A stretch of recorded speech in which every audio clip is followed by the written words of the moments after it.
Once she's gone, everything is ours. Those words came from my dining room while I was resting on the couch after my doctor's visit. 3 months recovering from heart surgery. And suddenly my family treated me like I was already buried. Like some ghost haunting my own home. But ghosts can see and hear things the living miss. My name is Margaret Chen. I'm 67 years old. A bad heart valve put me on my back for 12 weeks.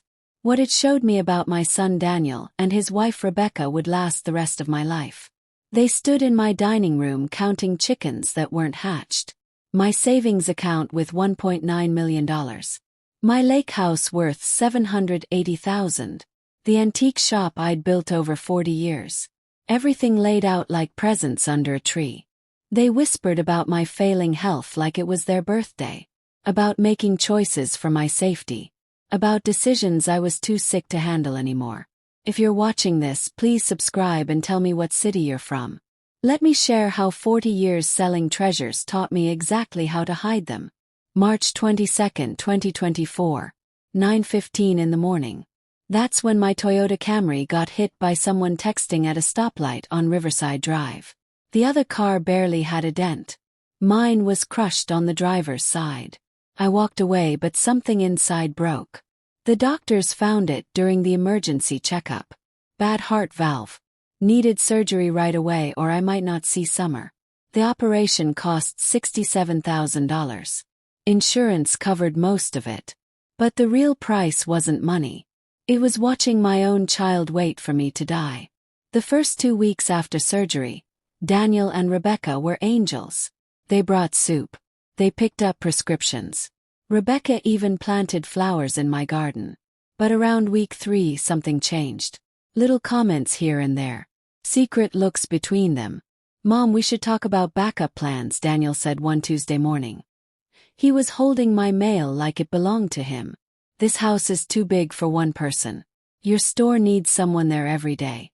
"I'm doing fine," I told him. "But are you really?" Rebecca asked from my kitchen doorway. "Yesterday you couldn't lift the water jug. What if something happens when nobody's here?" That's when their visits became inspections. They'd show up without calling first. Checking if I was managing okay. Daniel started opening my business mail during their stops. Rebecca would rearrange my medicine cabinet without permission. "We're worried about your thinking," she said during week 4. She was looking at my checkbook on the counter. "Making money choices while taking strong medicine isn't smart." "I'm not taking strong medicine. The bottle says you are." I looked later. 5 pills were missing from a bottle I'd never opened. Somebody wanted proof I was confused. Week 5 brought the nursing home papers. "Just looking at choices," Daniel said. He spread shiny booklets on my coffee table. "Meadowbrook Senior Living has great heart care programs. I'm getting care here. Mom, be realistic." He pointed at my slow movements. "This might not get better. You need trained nurses watching you." The breaking point happened week 6. I was napping on my couch when I heard them in the dining room. Their voices carried right through my thin walls. "She's getting worse faster than the doctor said," Daniel was saying. "Perfect," Rebecca answered. "The faster we can take charge, the easier this gets. Did you see her struggle with that jar lid this morning? I loosened it first. She just watched." "Exactly. She's giving up. Maybe we should ask her doctor about her mind going bad." "Can we do that without getting in trouble?" "If we say we're worried about her safety, yes. Once we show she can't think clearly, our legal papers kick in automatically." My chest went cold. These weren't helpers. They were vultures circling. "How much do you think everything adds up to?" Rebecca asked. "The house is easy, maybe $780,000. The antique store and everything in it, probably $900,000. Then the bank accounts, the life insurance policy, the investment account. That investment account she thinks we don't know about." Daniel laughed quietly. "Found those papers in her desk drawer 2 weeks ago. 1.2 million with Sterling Financial Group. She probably forgot she mentioned Sterling to me years back. So we're talking what, 2.9 million total. Maybe more if we sell fast." They were wrong about one detail. I'd never told Daniel about Sterling Financial. He'd been searching through my private papers. That night, staring at my bedroom ceiling, I understood something painful. I'd spent 40 years building something for people who saw me as a roadblock. The surgery hadn't just fixed my heart. It had revealed my family's real faces. Time to show them that a weak heart doesn't mean a weak mind. By week 7, their boldness was shocking. Daniel started bringing documents to our talks. Power of attorney forms. Healthcare instruction papers. Legal documents that would give them control of my entire life. It's temporary, he explained. He spread papers on my kitchen table. Just until you're completely better. If you get completely better, Rebecca's face said quietly. The numbers they were chasing were serious money. Chen's Antique Gallery, opened in 1984, was worth more than they knew. The business made $740,000 every year. Just the furniture and items inside were worth $680,000. Current sales waiting to close totaled $340,000. My house, bought in 1989 for $145,000, was now worth $780,000. Lake property values had exploded. The mortgage was paid off in 2003. But the real treasure was my investment account. $1.2 million, managed by Sterling Financial since 2001. Daniel had found statements during his secret searches, but he didn't understand how the account worked. Neither did Rebecca, though she pretended she did. "Mom, we found some strange money papers," she said on a Thursday visit. She was holding my private bank statements. "This investment account shows weird money going out. Are you being tricked by someone?" I stared at the papers in her hands. "Papers from my locked bedroom drawer." "Where did you find those?" "They were on your kitchen counter," Daniel lied easily. "We're scared someone's taking advantage of your condition." The money going out was my yearly donations. $25,000 every year to the animal shelter and children's library. But explaining that would prove their snooping worked. "My money is my business. Not if someone's stealing from you," Rebecca shot back. "These payments don't make sense. $2,000 here, $3,500 there. Classic stealing patterns from old people." She was reading from her phone. Someone had taught her words about elder theft. That Saturday, I called Jennifer Walsh from my bedroom. Door locked, voice quiet. We'd been friends since college. She'd handled my legal stuff for 22 years. "Margaret, I was waiting for you to call," Jennifer said. "How bad is it?" "They're circling like sharks. Found my investment statements. Brought power of attorney papers last week." "Did you sign anything?" "Absolutely not. But they're getting desperate. Talking about my mind going bad. Nursing homes. Yesterday Rebecca mentioned court hearings about my competency." Jennifer was quiet for a moment. "Margaret, the investment account has protections we set up. Remember the abuse protection clause?" I remembered. In 2020, after watching my neighbor's daughter empty his bank accounts, Jennifer suggested adding special rules. If I was being abused by family, the investment account would lock permanently. The people expecting inheritance would get nothing. "We need proof," Jennifer continued. "Evidence of their exploitation plans." "What kind of proof?" "Video recordings would be best. Audio at minimum. Unauthorized looking at your money. Trying to keep you away from other people or control your medical care. Anything showing a clear pattern." That's when my plan came together. If Daniel and Rebecca wanted to play games with my money, I'd teach them the real rules. Monday morning I made 3 calls.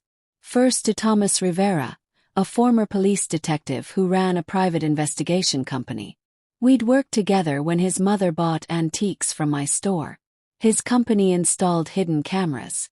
"Thomas, I need cameras that nobody can see. Can you install them secretly?" "How secretly are we talking?" "Family members I can't trust. They're visiting and going through my things. I need everything recorded." "When?" "Tomorrow while they're at work." Second call went to my bank. Lisa Park had been my banker for 12 years. "Lisa, I need you to watch my accounts for unauthorized access. My son has been asking about my money." "What kind of watching?" "If anyone tries to get account information or move money without me there in person with 2 IDs, I want to know immediately." "Consider it done." Third call was back to Jennifer Walsh. Jennifer, I want to change my will. Complete rewrite. What kind of changes? The kind that teaches people the difference between earning love and demanding inheritance. By Tuesday afternoon, Thomas Rivera had installed 6 cameras in my house. Living room, dining room, kitchen, my office, the hallway. Hidden in clocks, picture frames, a fake plant. All recording to a secure computer only I could access. Systems ready, Thomas said, showing me the app on his phone. Starts recording when it detects movement. Records sound too. Everything has dates and times. You'll have proof of everything happening in this house. How long before they notice? Thomas smiled. These aren't cheap store cameras. Professional-grade equipment. Unless they're specifically looking for cameras, they won't find them. Wednesday brought the first test. Daniel and Rebecca arrived for their regular visit. I was ready to record everything. The big talk came Thursday afternoon. Daniel showed up with a briefcase. Melissa carried a thick folder of papers. They meant business. Mom, we need to have a serious talk, Daniel said. He sat in my recliner like he owned it.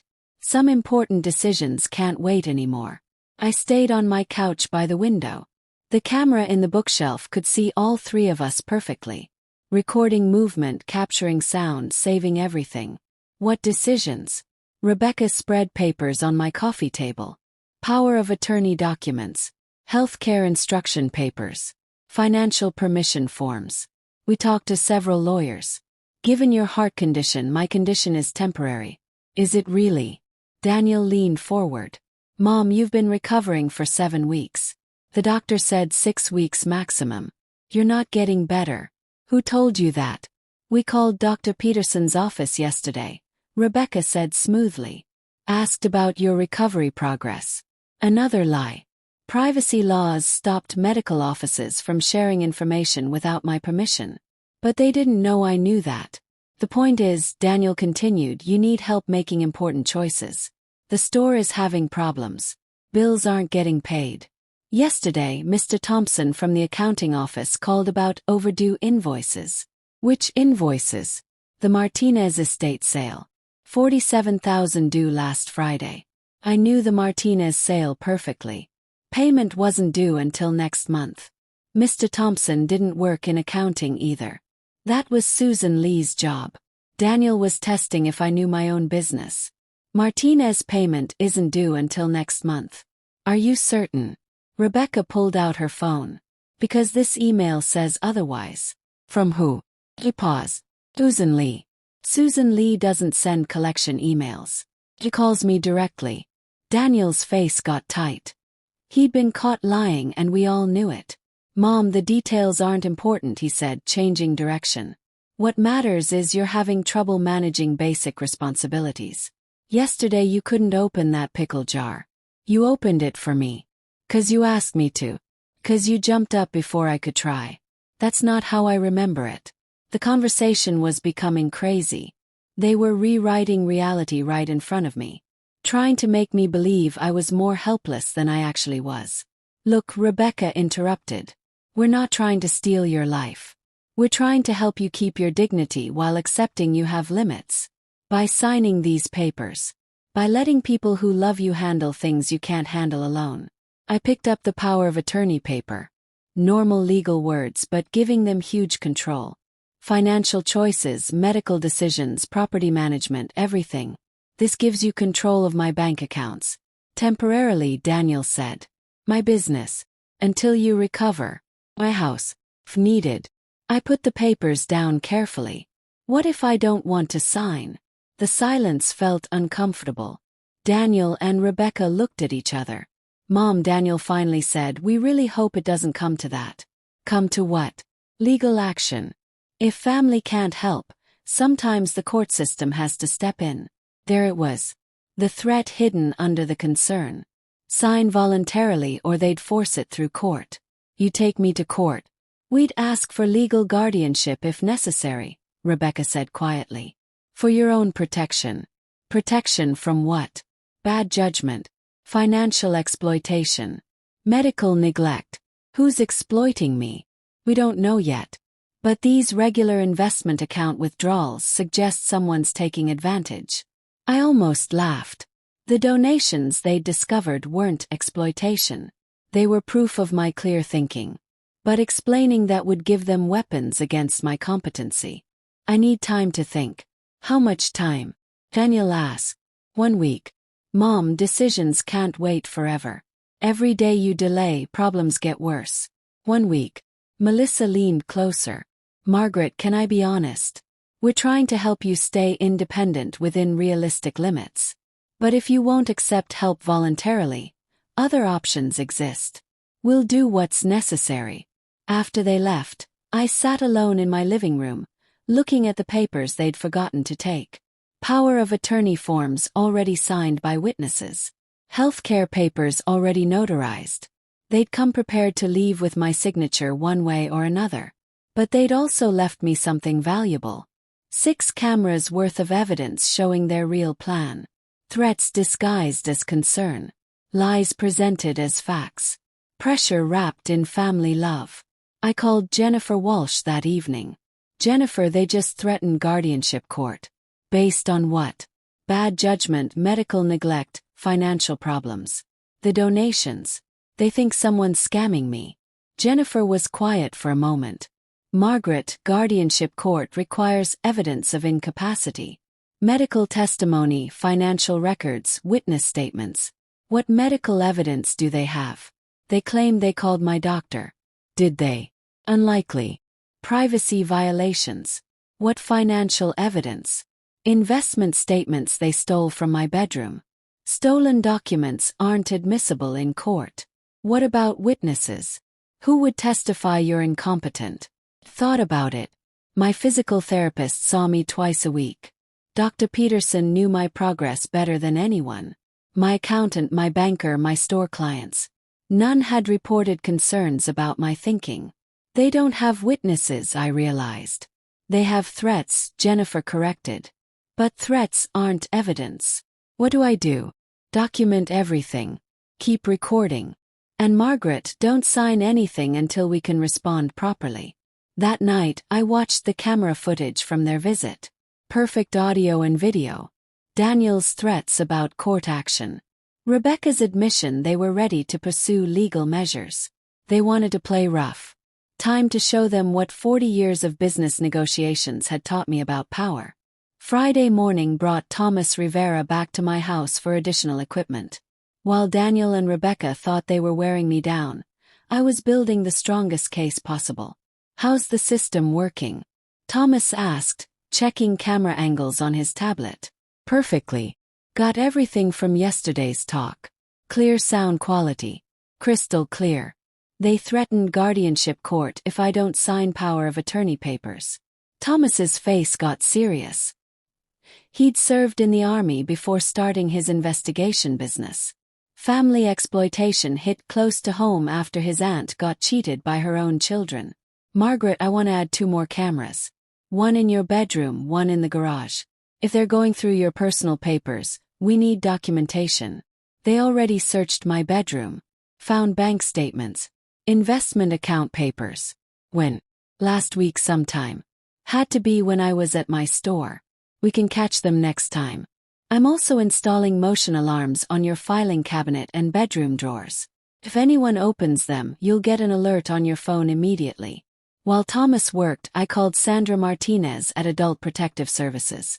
Jennifer Walsh had recommended her as someone who handled elder abuse cases. Mrs. Chen, tell me what's happening. I explained the heart surgery, the pressure tactics, the threats. Sandra listened without interrupting. How long has this been happening? About 3 weeks of serious escalation. Started subtle, got more aggressive. Are you in immediate danger? Not physical danger, but they're pushing hard for financial control. Have they taken any money yet? They've tried. My bank caught unauthorized access attempts 2 days ago. Mrs. Chen, I need to document this properly. Can you come to my office next week? I'm still recovering from surgery. I make home visits for health issues. How about Wednesday? Perfect. After hanging up, I realized Sandra hadn't questioned my mental abilities. Hadn't suggested I needed help making decisions. Professional caregivers treated me like an adult facing temporary health problems. Only my family treated me like a confused child. Thomas finished the installation around lunchtime. Systems complete. You've got full coverage now, plus motion alerts. Anyone goes through your private papers, you'll know within seconds. How do I see the recordings? App on your phone or computer. Everything stored securely online. Even if they somehow found and broke the cameras, the videos would still exist. That afternoon, Jennifer Walsh visited for what looked like a routine legal meeting. Actually, we were preparing attack strategies. Margaret, the footage you've captured changes everything. Threats, lies, unauthorized property searches. That's textbook elder abuse. What about their guardianship threats? T-talk. They need medical evidence you can't care for yourself. Your medical records show steady improvement. Your business continues running smoothly. Your financial decisions remain sound. Jennifer spread papers on my dining table. However, we're going to strengthen your legal position significantly. The documents she'd brought were thorough. A revised will removing Daniel and Rebecca as beneficiaries if elder abuse occurred. An updated investment account with ironclad protections against exploitation. A healthcare directive saying only licensed doctors could determine my competency. Most importantly, Jennifer continued, I'm filing a preemptive motion with the court. If they attempt guardianship proceedings, we'll have evidence ready showing their true motives. What kind of evidence? The recordings, obviously. But also financial records proving they've attempted unauthorized account access. Documentation of their property searches. Witness statements from your medical team. My medical team. Dr. Peterson, your physical therapist. She's prepared to testify your mental function is completely normal. Your recovery exceeds expectations. That evening I tested the new camera system. Motion sensors worked perfectly. When I opened my filing cabinet, my phone buzzed with an alert. Video footage showed exactly which drawer opened and when. Daniel and Rebecca thought they were watching a helpless old woman slowly losing control. Actually, they were performing for an audience of professional-grade security cameras. Tomorrow would bring their next pressure visit. They'd demand answers about the power of attorney papers. Push harder for signatures. But this time, I'd be ready with more than just refusal. This time, I'd have documentation of everything they said and did. Time to see how brave they really were when evidence mattered. Monday arrived with my scheduled appointment at Riverside Medical Center. Twice weekly, 60 minutes each session, working with Dr. Patricia Moore. By week 7, my progress was excellent. Margaret, your heart function is improving ahead of schedule, Dr. Moore said, checking my test results. The valve replacement is working beautifully.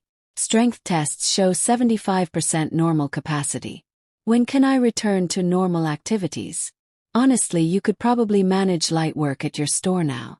Full activities within 3 weeks. But I kept that information private. If Daniel and Rebecca knew my recovery was speeding up, they'd speed up their pressure tactics. The medical center waiting room was always crowded. Other patients, family members, healthcare workers. That Monday, I noticed Daniel and Rebecca talking quietly near the reception area. They'd followed me to my appointment. Mrs. Chen, the receptionist, called. Your family members asked to speak with Dr. Moore about your progress. Without my permission. They said they were concerned about your treatment plan. Privacy laws prevented sharing medical information with family members unless I agreed. But Daniel and Rebecca were counting on receptionist confusion about privacy rules. Please tell Dr. Moore I want to speak with her privately first. 5 minutes later, Dr. Moore found me in the exam room. Margaret, your son and daughter-in-law want to discuss your condition. They seem worried about cognitive decline. What cognitive decline? Exactly what I was wondering. You're one of my sharpest patients. Memory excellent. Follow instructions perfectly. Ask smart questions about your recovery. What did you tell them? Nothing yet. But they're demanding a family meeting about your deteriorating mental state. I made a decision that would change everything.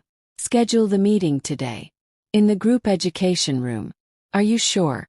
Completely sure. I want witnesses.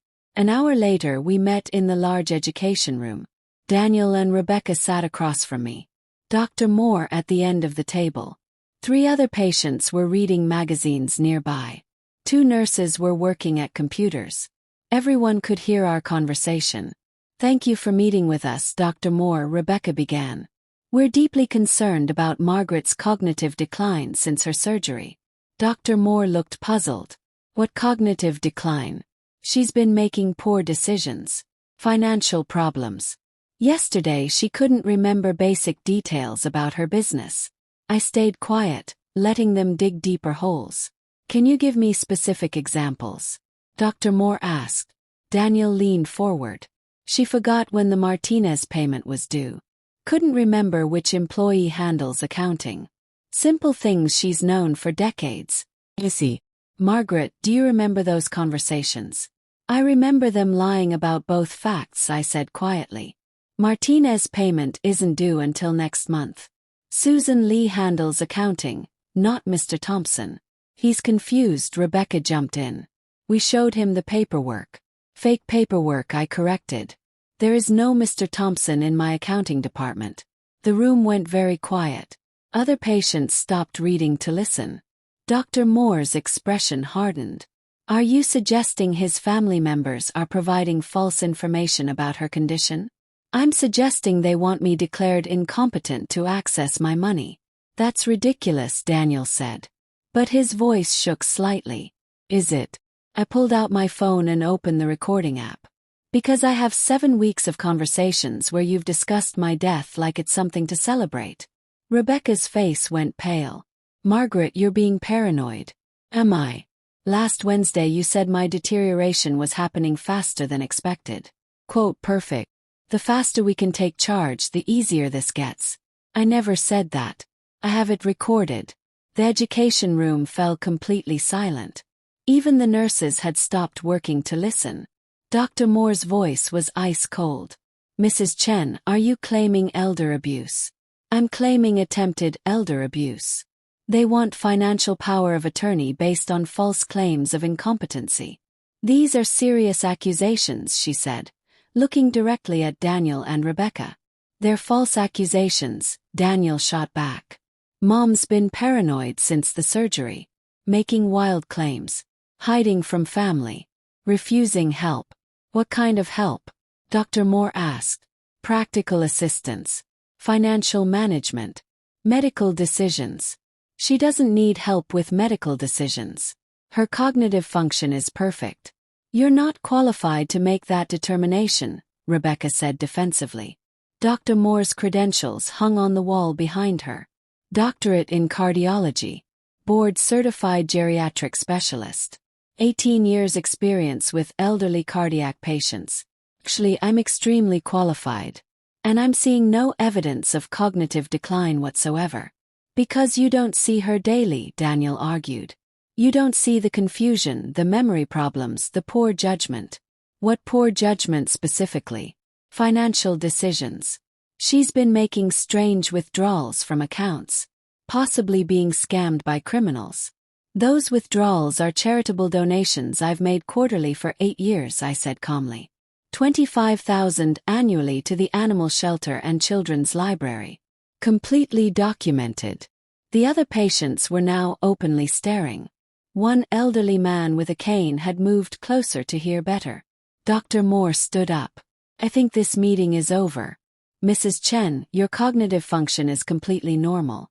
Your family's claims are unsupported by medical evidence." "Thank you," I said. "Furthermore," she continued, "I'm required to report suspected elder abuse to Adult Protective Services." Daniel and Rebecca exchanged panicked looks. "That's not necessary," Daniel said quickly.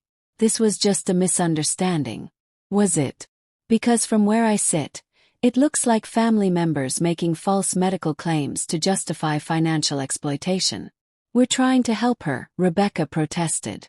"By lying about her mental capacity." The room erupted in whispers from other patients. I heard pieces.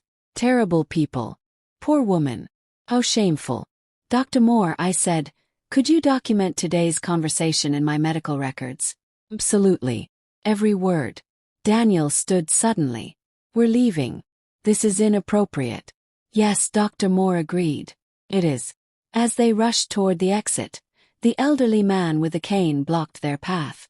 You should be ashamed of yourselves, he said loudly. That woman deserves better family than you. Other patients nodded agreement. The public embarrassment was complete. But I wasn't finished with them yet. Wednesday brought Sandra Martinez's scheduled visit. Adult Protective Services investigations required careful documentation. And Sandra wasn't taking chances.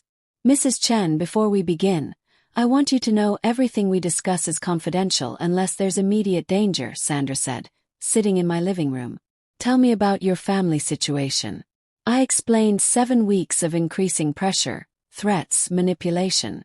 Sandra took notes steadily, asking specific questions about timelines, witnesses, evidence. You mentioned recordings. Complete audio and video documentation of their conversations and actions. May I see some examples? I pulled up the camera footage on my computer. Sandra watched Monday's medical center confrontation. Daniel and Rebecca's threats about guardianship. Their lies about my medical condition. This is remarkable evidence, she said quietly. Clear pattern of exploitation attempts. False medical claims. Attempted financial pressure. What happens next? I need to interview your family members separately. Based on what I've seen, there are grounds for criminal referral. Criminal. Elder abuse is a felony in our state. Attempted financial exploitation. Filing false reports about competency. Threats of wrongful institutionalization. These aren't civil matters. Friday afternoon, Sandra returned with Detective James Wilson from the police elder abuse unit. They wanted detailed statements and all available evidence.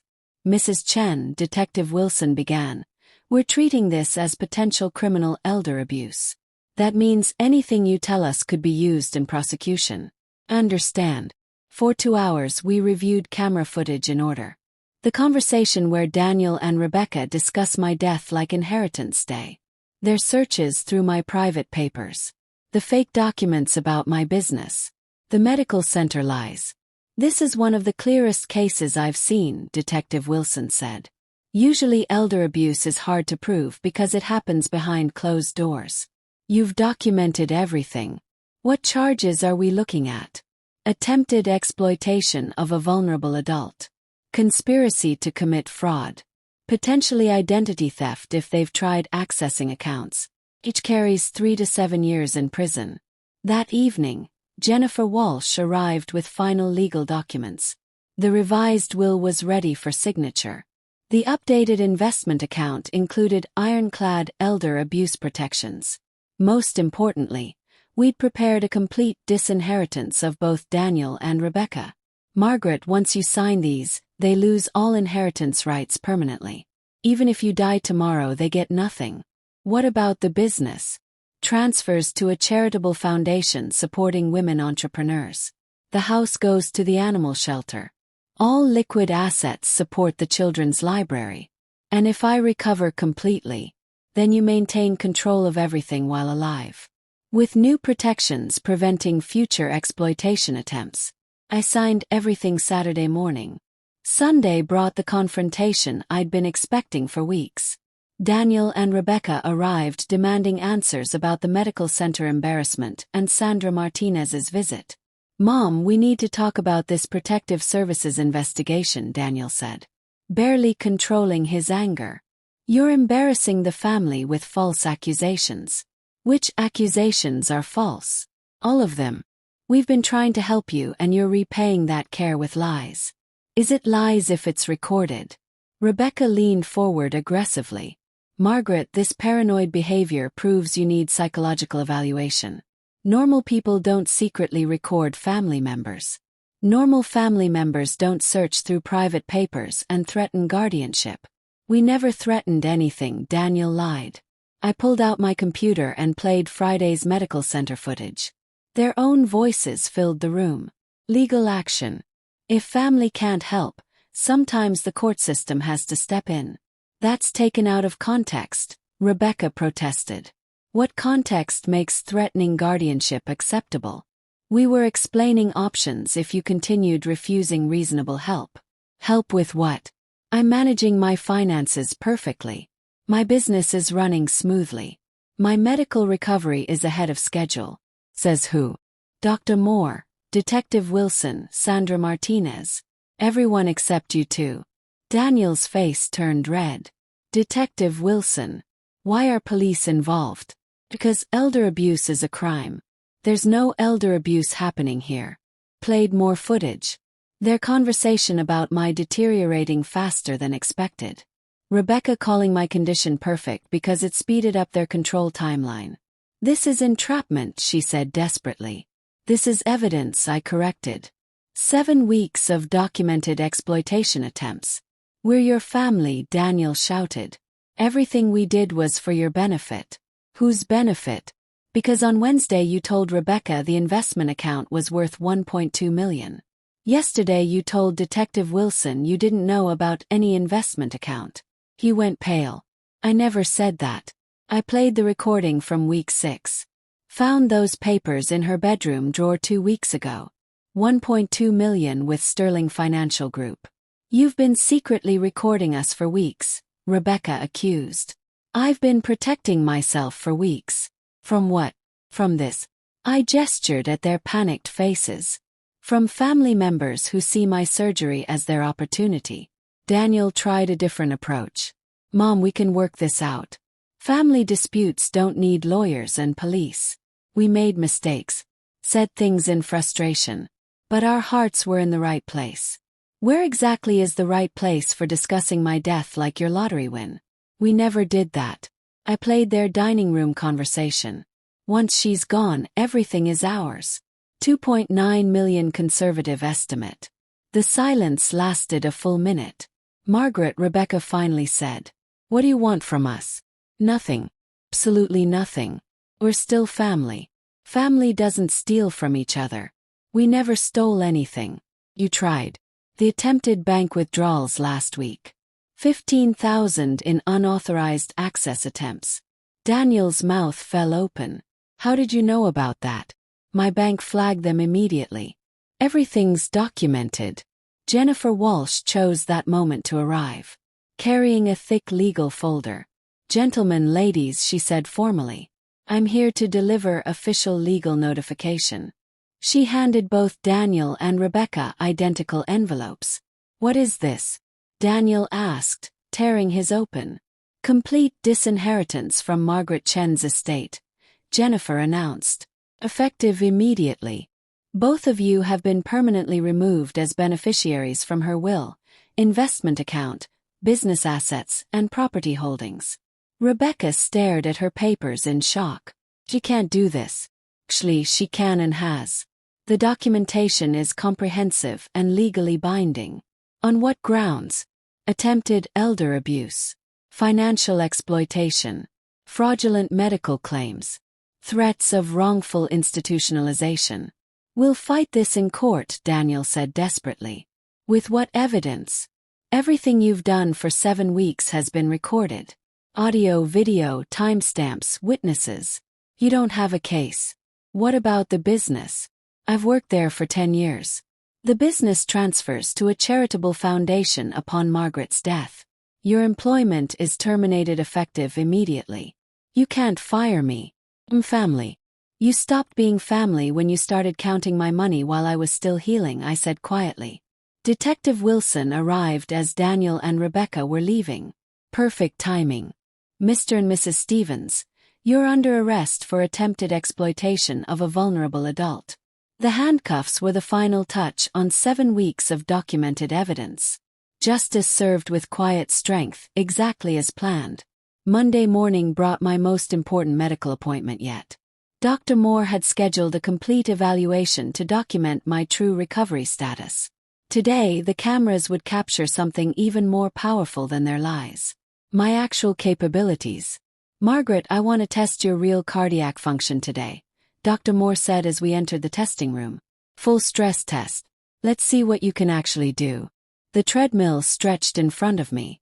Other patients worked with their doctors nearby. The setting was perfect for what I'd planned. Are you ready to show everyone how much progress you've really made?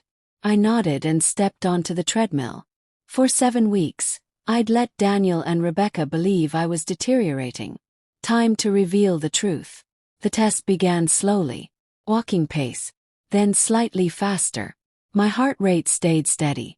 My breathing remained normal. 7 weeks of secret exercises in my bedroom had paid off. Excellent, Dr. Moore called out. How does it feel? Like freedom. The speed increased gradually. Kept walking steadily. My cardiac function wasn't just ahead of schedule. It was nearly normal. Ladies and gentlemen, Dr. Moore announced to the room. This is what determination looks like. Mrs. Chen has exceeded every recovery milestone.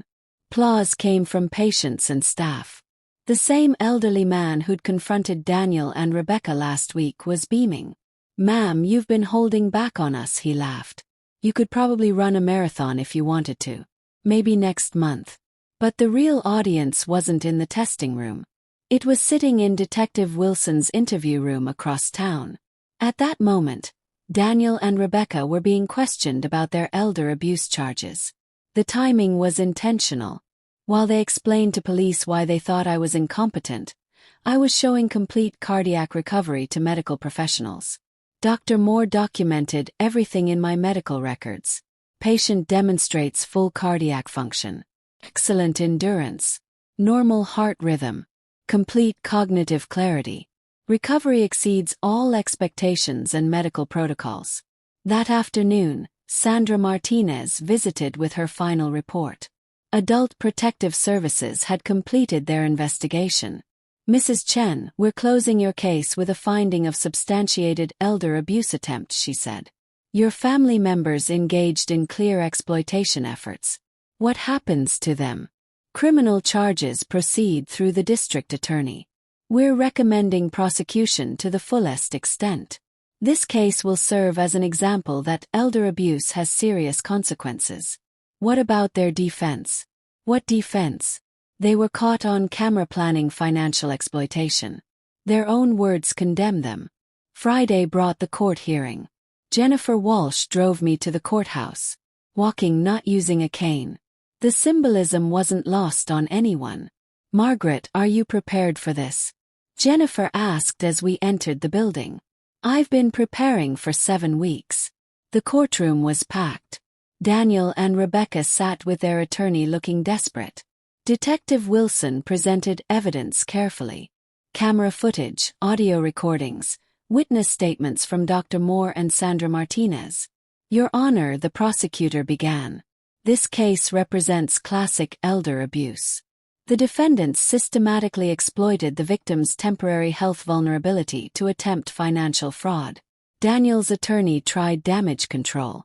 Your Honor, my clients were genuinely concerned about Mrs. Chen's welfare. Their actions, while perhaps misguided, came from a place of love. Counselor, the judge replied, love doesn't involve secretly searching bank statements or threatening guardianship proceedings. The defense had no response. Judge Anderson reviewed the evidence for 20 minutes before making his decision. Mr. and Mrs. Stevens, the evidence against you is overwhelming. You exploited your mother's temporary illness to pursue personal financial gain. You lied to medical professionals, threatened legal pressure, attempted unauthorized access to her accounts. But Your Honor, we can explain, Daniel began. Silence. You'll have your opportunity to speak at sentencing. For now, I'm ordering you to have no contact with the victim. Any attempt to approach Mrs. Chen or her property will result in immediate arrest. What about bail? Bail is set at $75,000 each. Cash only. As court officers led them away in handcuffs, I felt no happiness, just relief that it was finally over. Saturday brought unexpected visitors to my house. Lisa Park from the bank, Susan Lee from my business accounting, even Mrs. Foster from the animal shelter. Margaret, we heard what happened, Lisa said. The banking industry sees elder abuse constantly. What you did, documenting everything, that's how we stop these crimes. Susan Lee was more personal. Mrs. Chen, when your son tried to change our business account signatures 2 weeks ago, I called you immediately. Something felt wrong about the whole situation. You did the right thing. The Animal Shelter Board wanted to thank you personally, Mrs. Foster added. Your donations have funded our rescue program for 8 years. Learning that your family tried to stop those donations, it's heartbreaking. That evening, I sat in my living room reviewing 7 weeks of camera footage. The evidence that had saved my independence and sent my exploiters to jail. But more importantly, it had revealed something important about character. Physical weakness never equals mental inability. Temporary health problems don't mean permanent helplessness. And family loyalty can't be demanded. Must be earned. I walked to my kitchen without difficulty. Meti called Thomas Rivera.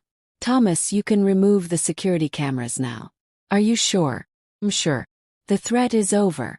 What about future protection? I think I've learned enough about protecting myself. 3 weeks after the court hearing, the full range of consequences began showing. What started as family betrayal had become a criminal case that would change elder protection laws in our state. District Attorney Rachel Coleman called me personally. Mrs. Chen, your case has attracted national attention. The Elder Rights Network wants to use your evidence in legislative testimony about strengthening abuse prevention. What kind of testimony? Showing how technology can protect vulnerable adults. Your camera system documented exploitation that would normally be invisible to authorities. I just protected myself. You protected every older adult in America. This case proves that careful documentation can stop elder abuse before financial damage occurs. The legal process moved quickly. Daniel and Rebecca's attorney tried plea negotiations. But the evidence was too strong for reduced charges. They want to plead guilty to misdemeanor exploitation charges, Jennifer Walsh told me during our weekly meeting, in exchange for avoiding felony prosecution. What's your recommendation? Reject the plea. They committed serious crimes. Misdemeanor charges send the wrong message about elder abuse consequences. The business implications were equally significant. Chen's antique gallery needed new management immediately. I couldn't return to full-time work. And Daniel's firing left a leadership gap. Susan Lee, my longtime accountant, had a suggestion. Mrs. Chen, what about promoting Maria Gonzalez to operations manager? She's been your assistant manager for 6 years. Knows every client. Understands the business thoroughly. Maria Gonzalez, 31 years old. Married with 1 young child. She represented everything Daniel wasn't. Hardworking, honest, loyal. She'd started as a sales associate and earned every promotion through skill and character. Maria, are you interested in running daily operations? I asked during our Saturday meeting. Mrs. Chen, I'd be honored. But I want to be clear. This is your store. I'm here to carry out your vision, not replace it. The store needs fresh leadership. Someone who values respect over entitlement. You have my word. Chen's Antique Gallery will represent your values, not just your name. The contrast with Daniel couldn't have been stronger. Where Daniel demanded authority, Maria asked for guidance. Where Daniel counted inheritance money, Maria built business value. Within 2 weeks, Maria had restored customer confidence and improved sales efficiency. Several collectors who'd been concerned about business stability during my recovery returned with major purchases. Mrs. Chen called Elizabeth Morrison, our biggest estate sale client. Maria Gonzalez explained your situation. What your family did to you, that's terrible. But Maria's leadership has been excellent. We're expanding our contract for next year. The social consequences were equally dramatic. Word spread quickly through our community about Daniel and Rebecca's arrest. The response from friends and neighbors was overwhelming. Margaret, we had no idea what you were going through, said my neighbor Karen Jensen. If we'd known your family was pressuring you, we would have helped. How could anyone know? They were careful to appear helpful in public. That makes it worse. Fake concern while plotting behind your back. The broader community reaction was swift and decisive. Daniel had been active in the Chamber of Commerce. His membership was quietly ended. Rebecca had worked part-time at Riverside Bank.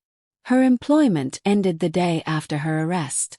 Social rejection in close communities is often more punishing than legal consequences. But the most significant result was institutional. The animal shelter beneficiary of my donations for 8 years was shocked to learn about the exploitation attempts. Mrs. Chen called Dr. Amanda Foster, the shelter's director. "We've established the Chen Family Dignity Fund in your honor. It will support elder abuse prevention programs throughout our state." "That's not necessary. It's essential. Your case shows that elder abuse can happen to anyone. Successful business people. People with strong support systems. People who think they're protected. Abusers target vulnerability, not weakness.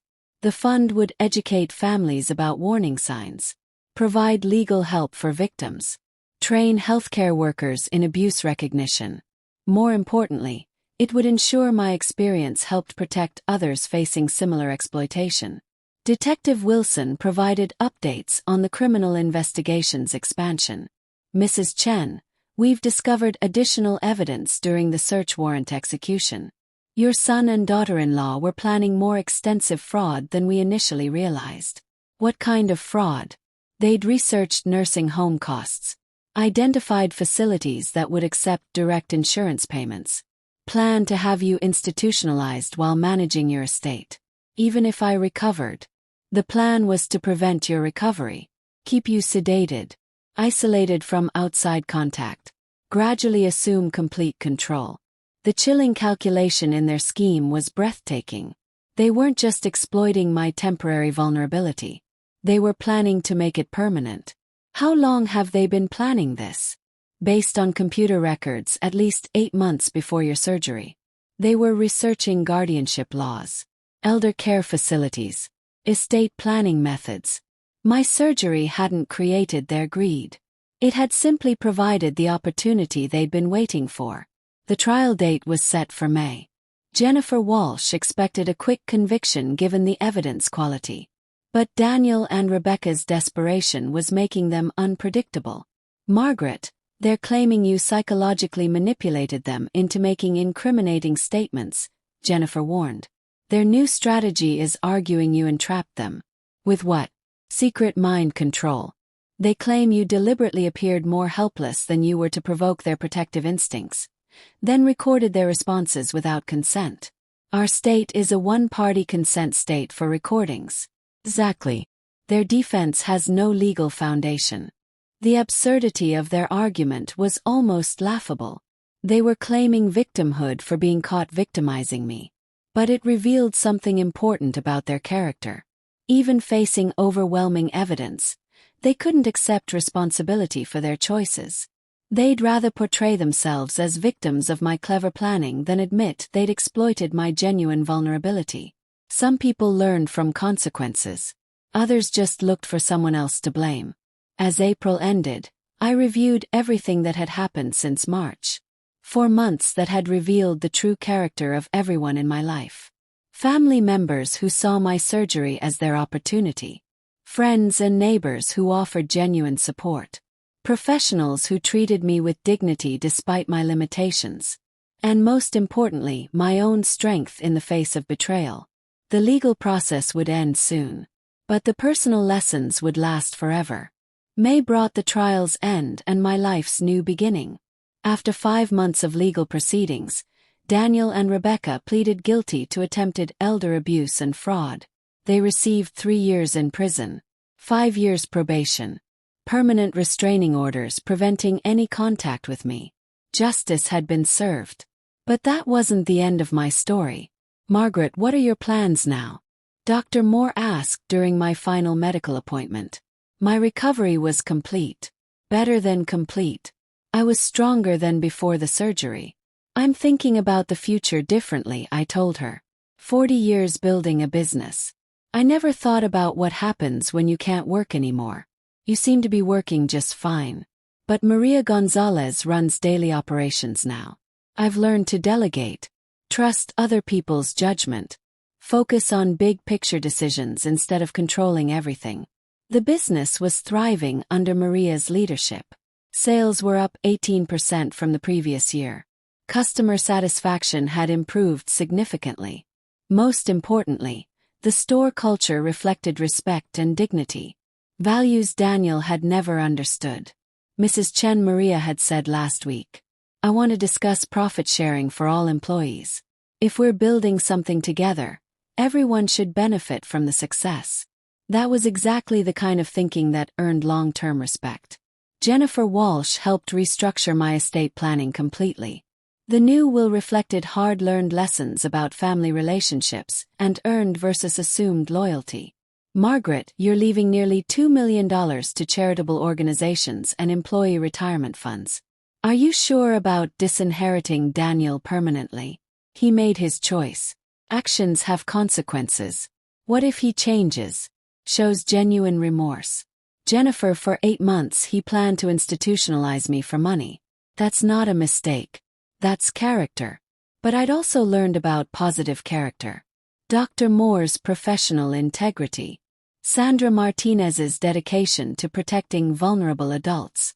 Detective Wilson's thorough investigation. Thomas Rivera's technical skill and moral clarity. Maria Gonzalez's leadership and work ethic. Susan Lee's loyalty and business wisdom. People who treated my temporary vulnerability as a reason to help, not exploit. The Animal Shelter Board invited me to speak at their annual fundraising dinner. 250 guests. Most unaware of my recent experiences. Ladies and gentlemen, I began. 6 months ago I thought I understood family loyalty. I thought blood relationships guaranteed trustworthiness. I was wrong. The audience listened carefully as I described the exploitation attempts, the legal consequences, the community support that saved my independence. But I also learned that real family isn't defined by genetics. It's defined by character. By people who see your vulnerability as reason to protect you, not exploit you. The standing ovation lasted 4 minutes. More importantly, donations that night exceeded previous records by 35%. A month later, Sandra Martinez called with an unexpected request. Margaret, State University wants to interview you for their social work program. Your case has become required reading for elder abuse prevention courses. What would I tell students? That documentation and preparation can prevent exploitation. That vulnerable adults have rights and resources. That speaking up about abuse takes courage. But silence guarantees victimization. These conversations taught me something essential about turning pain into purpose. My family's betrayal had hurt. But it had also equipped me to help others facing similar exploitation. Today I live independently in my house. Run my business through trusted leadership. Support causes that protect vulnerable adults. I've learned to walk again, literally and figuratively.